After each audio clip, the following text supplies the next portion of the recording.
Howdy folks, my name is Richie Procopio, aka Bog Otter, and welcome to my third video edition of the Flameseeker Chronicles for Massively.com. In today's episode, we're going to be talking about raiding in Guild Wars 2. What? That's right, raiding might be coming to Guild Wars 2. Now, before anybody panics, let me kind of unpack exactly what happened here. A character was communicating with players in Guild Wars 2 on Tarnished Coast, okay? The character named Snow Crash, who we have identified as Chris Whiteside from ArenaNet. And he was just basically in-game doing a Q&A with people, and that got posted on Reddit about a week ago. And in it, they were asking him a bunch of different questions, and one of them was, will we ever see anything like raiding? And his reply was, our answer to raiding may very well be in the works. Later on, they asked us, can you tell us anything about the raid style content? And his reply was, it is something I am very excited about and will be unique to Guild Wars 2. So we don't know exactly what's going to be happening, and I just thought it'd be fun to kind of talk about speculation and kind of piece together maybe what we would like and start a conversation, between us. What would you like to see, and what would you not like to see? Now, the term raiding in MMOs comes with a certain stigmatism, right? In fact, if you're not a fan of raiding because of what you think it is or what you've experienced in other games, this kind of news is probably not good for you. But I'd encourage you to kind of relax and keep an open mind about it, because I don't think ArenaNet is going to come out with raiding as you're envisioning it from maybe a game like World of Warcraft, right? The stigmatism that's attached to raiding comes from a couple different things. One, people associate it with having to spend a lot of time, right? Typically, raiding requires a schedule, right? You have to set aside 3 nights a week or 4 nights a week, to actually meet up for several hours with your guild. And so some people don't like the concept of raiding because it's content that they might not have time for. Other people don't necessarily like it because maybe it implies there's a gear grind, right, to it, that you need to actually continually improve your gear in game in order to take on the next set of content, the next boss, the next challenge. So there are some negative vibes that come with it. And you know what? And to be fair, there's people that absolutely, and I hit my mic, I'm sorry about that. There's people that are the absolute opposite of the spectrum, where they love those kind of things, right? They have the time and they want to have this coordinated effort with other people and take down really challenging content and improve their gear. And they want to be, part of a group at the top of the food chain where, only a certain number of people can actually have beaten or see that content. So there's both sides to that coin there. Now, I have been an advocate for a while now that Guild Wars 2 should have some larger group content, right? And especially before they put guild missions in, there was nothing PvE related that required you to be in a guild, and there was nothing that you could do with a large group of people in the game. Now, guild missions is in now, and that's certainly... that certainly gives you something to do, right? Right now, my guild's running guild missions only once a week. I don't think people are doing much more than that. It's fun. It's interesting. I've had some. I think some of the ideas in there were really unique. But it definitely, there could be more to do in Guild Wars 2 for a large group. So I'm kind of excited to see, what they do with it. Now, I've speculated before with other people in the industry about if they ever did kind of a rating, it would be ArenaNet's way, right? They do a lot of things differently than the standard conventions of an MMO. Right? They don't have the Trinity system, and their way to deliver quest content is, more of this dynamic thing rather than, you turning things in. And there's just a bunch of little things that add up to what Guild Wars 2 is. So I don't think they're going to put in raiding into the game and it be exactly like a World of Warcraft system, right? I don't think we're going to have raid lockout periods where every week all of the dungeons reset and you have a week to take out, that content. I don't think we're going to have that kind of approach to it. I don't think we're going to have it be largely tied to gear, right? I don't think you're going to have to do that kind of thing. So what do we think? If it's going to be different, if it's going to be ArenaNet's own spin, and like they said, it's going to be unique to Guild Wars 2, what could they be thinking about? So I was trying to wrap my brain around it and try to come up with some ideas.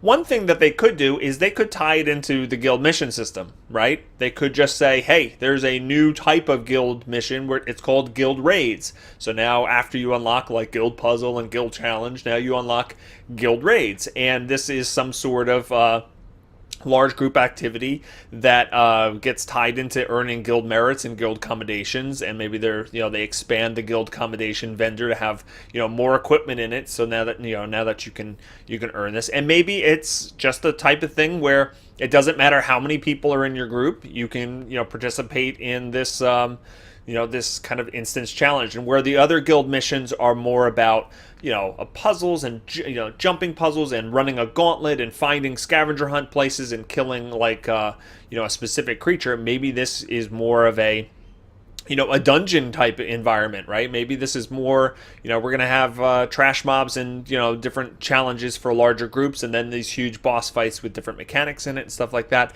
And maybe it has to be completed in a certain amount of time, like the other guild missions or so. So that's definitely one possibility. What the cool thing about that approach, even though I'm not sure I love that the most, but one of the good things about that is it allows you to put in any number of people, right? All the guild missions work like that. If you only have a few people, it's hard to get some of them done, even on the easiest difficulty level. But certainly, there's nobody left out, right? If you have 50 people online, all 50 people can participate. And that's one of the best things about guild missions. And one of the drawbacks to a lot of raiding models is that, you have a set group of people. It's going to be 10 people. It's got to be 20 people, 25 people. And anybody extra gets cut out. And you have to have some sort of internal way of managing who gets to sit out, who gets to go into the raid. And it's interesting that, World of Warcraft just announced that they're going to have flexible raiding in the future, where you can have a variable amount of people, which solves that issue, or at least it's an attempt to solve that issue. So hopefully the guild raiding mechanic in Guild Wars 2 has some sort of way of allowing people to join, and rather than having a set number of people. That would be my preference. But we do see in Guild Wars 1 they did have they didn't call it raiding, but they did have some dungeons in that, like Urgaz, right, that allowed up to 12 people. So that was a bigger kind of dungeon experience, and a lot of people love doing Urgaz runs and different things like that. So it actually kind of brings a good transition. Like, why did we love things like Urgaz and stuff like that, and what types of things do we want to see in ArenaNet's rating? Now, this is speaking for me personally, but I think that the reward system needs to be different than the other content that they have in the game. A lot of times right now, what you're doing is you're running a dungeon or a fractal or something, and when you finish the thing, right, when you beat all of the things that are trying to beat you, you get a little pop-up on the screen, and it gives you some karma, some gold, maybe some tokens for that dungeon or whatever. And it's fine, you eventually, you can just save up enough tokens to buy what you want, but there isn't any excitement in the looting, as far as I'm concerned. You don't have little moments during the run where you get kind of excited because you know that you're not really going to get anything until the end, and even that is just going to be currency, right? So, and sometimes that you don't have enough tokens to buy something until you run it like 2 or 3 more times, so you don't even get excited. It just seems like a chore. So I really want there to be rewards in that dungeon that have more of a random chance of happening, right? I know people don't like RNG and random stuff, but I think it's important in this type of environment. Like, have all the bosses coming up to the end, have them have a loot table, right? Have them drop 10 different things or 8 different things, and drop maybe 2 of them, right? And depending on the group size or whatever. And they don't have to be more powerful than anything else, right? We don't need this to be a gear thing, but they can be special skins, right, that you can only get in this place. So it's like you want to run it multiple times to see, what the monsters have and what things do you need, and you're not going to get it every time. You're not going to be able to calculate on paper, I need to run this dungeon 7.5 times to get my complete armor set from it, because that's how many tokens I get out of it. And it also, if you're running with a group or a guild, it's not only that you're going to get your thing and be done, you want to run it multiple times and help other people do it, so there's that social stickiness with it. But I also think they can reward things with special skins on some of the trash mobs too, right? Have a really small chance that some of the trash mobs can drop a couple other unique weapons or whatever. I think that's important. I think that would help make the dungeon experience more fun. I know it's a little bit more traditional in a sense, but don't make it more powerful. Just make them cool and only drop there. And I really think that would help incentivize people to run the content more than once, or more than their figured out total to get their armor set.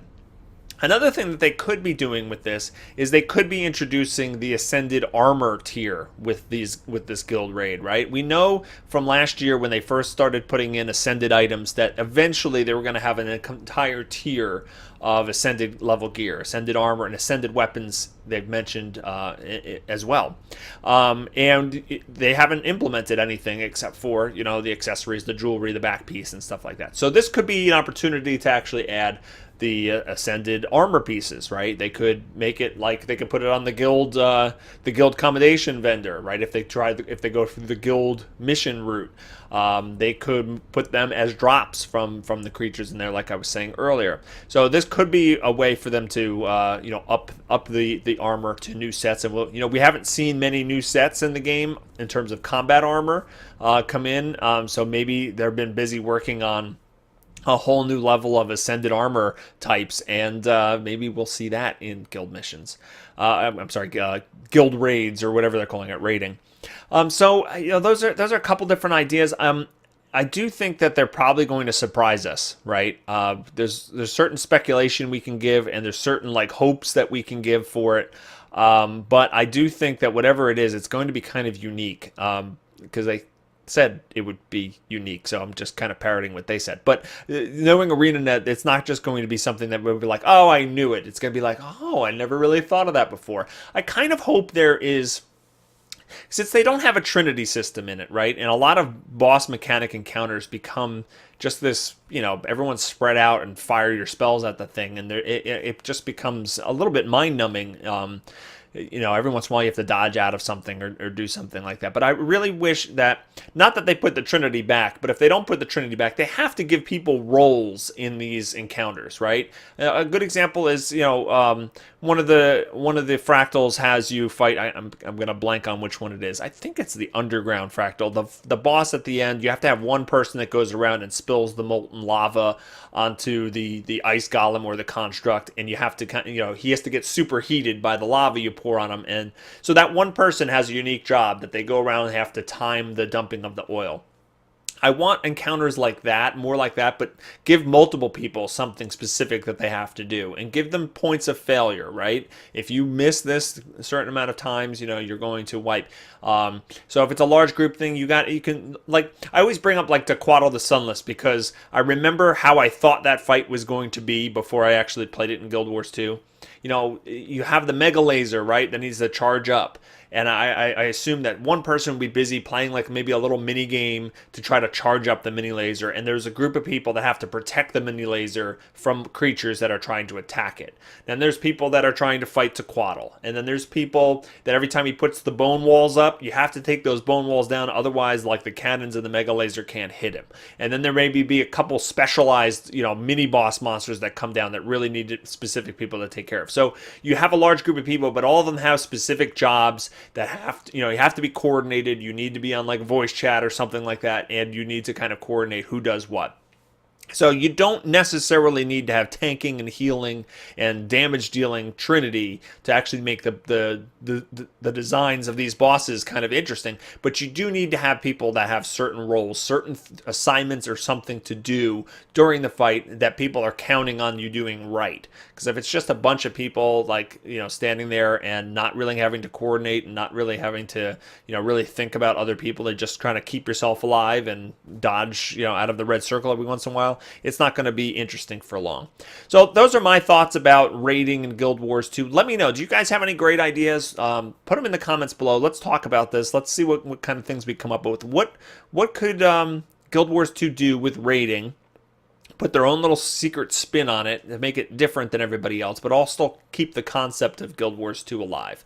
Yeah, leave me a comment below, and I hope everybody enjoyed this episode. Don't forget to check out massively.com for all your MMO news, and I'll catch you next time. Take care, everybody.